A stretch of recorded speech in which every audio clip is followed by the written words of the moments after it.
5. Sifat Nabi Muhammad SAW patut ditiru. 1. Siddiq, jujur.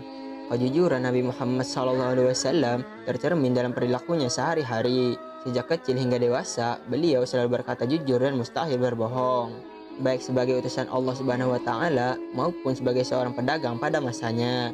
Setiap perkataan Nabi Muhammad SAW tidak pernah mengandung kebohongan sedikit pun. 2. Amanah, dapat dipercaya.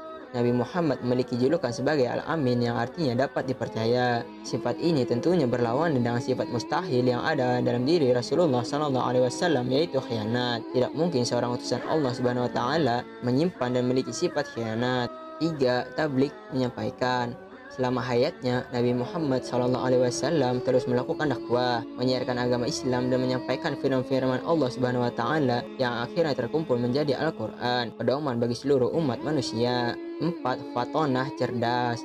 Kisah Nabi Muhammad SAW di usia dewasa melakukan pekerjaannya seperti berbisnis atau berdagang dengan cara-cara yang cerdas. Beliau juga menunjukkan intelektualitasnya tatkala melaksanakan dakwah dan menyiarkan agama Islam ke berbagai wilayah. Meskipun beliau menggunakan kecerdasannya untuk berdakwah, beliau tidak pernah merasa lebih pintar dari siapapun. Beliau tetap rendah hati dan menggunakan kecerdasannya untuk melakukan banyak hal-hal yang membawa kebaikan.